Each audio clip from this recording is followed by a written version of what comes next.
सभी को मेरी तरफ से प्यार भरा नमस्कार। उम्मीद करता हूँ आप सब बढ़िया होंगे, तैयारी अच्छी चल रही होगी।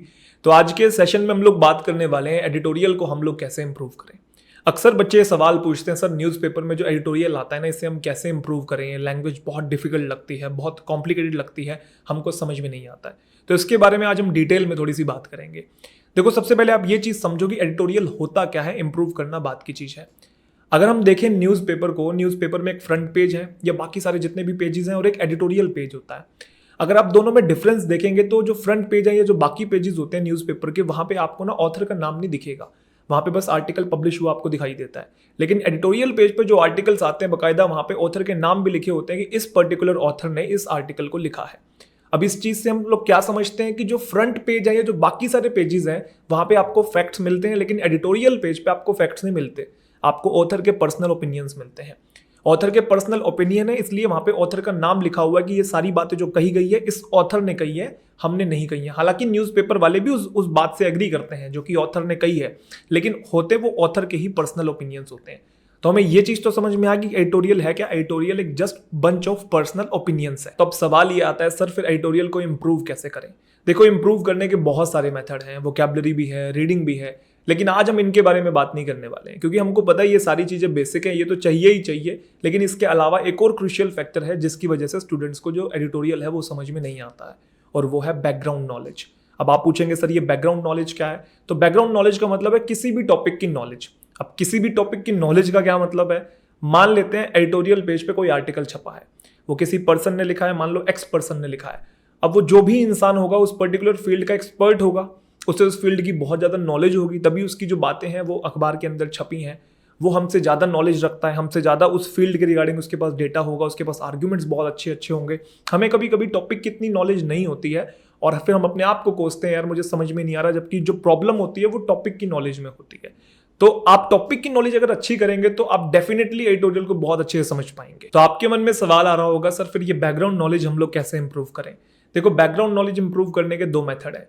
या तो आप एक काम करें, जो भी एडिटोरियल आप पढ़ रहे हैं आपको समझ में नहीं आ रहा है तो आप एक काम करें, गूगल को खोलिए, उसके अंदर बेसिक इन्फॉर्मेशन को इकट्ठी कीजिए और उसके बाद उस टॉपिक को पढ़ने की कोशिश कीजिए, आपको समझ में आने लगेगा। थोड़ा बहुत जब अवेयरनेस आ जाती है, थोड़ी बहुत जब हमारी फैमिलियरिटी बढ़ जाती है टॉपिक के साथ, तो वो चीज़ें हमको आसान लगने लग जाती है, कॉन्फिडेंस ऑलरेडी हमारा बढ़ जाता है। तो आप एक काम कर सकते हैं, गूगल से थोड़ा बहुत बेसिक इन्फॉर्मेशन जो है इकट्ठी कर सकते हैं।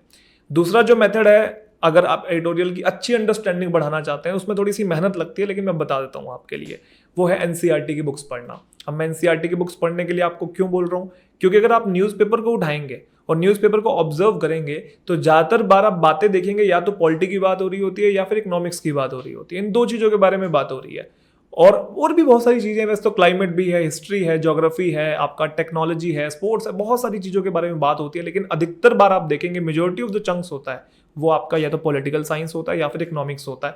आप एडिटोरियल पेज को भी एक बार उठा के देख लीजिए, आपको यही दोनों चीज़ें दिखेंगी। तो एनसीईआरटी की आपने 6वीं से लेकर 10वीं तक की पॉलिटिकल साइंस और 9वीं से लेकर 12वीं तक, मतलब 9 से लेकर 12 तक की आपने इकोनॉमिक्स की बुक पढ़नी है। इससे आपकी टॉपिक की जो अवेयरनेस है, जो बैकग्राउंड नॉलेज है, वो बहुत अच्छी हो जाएगी।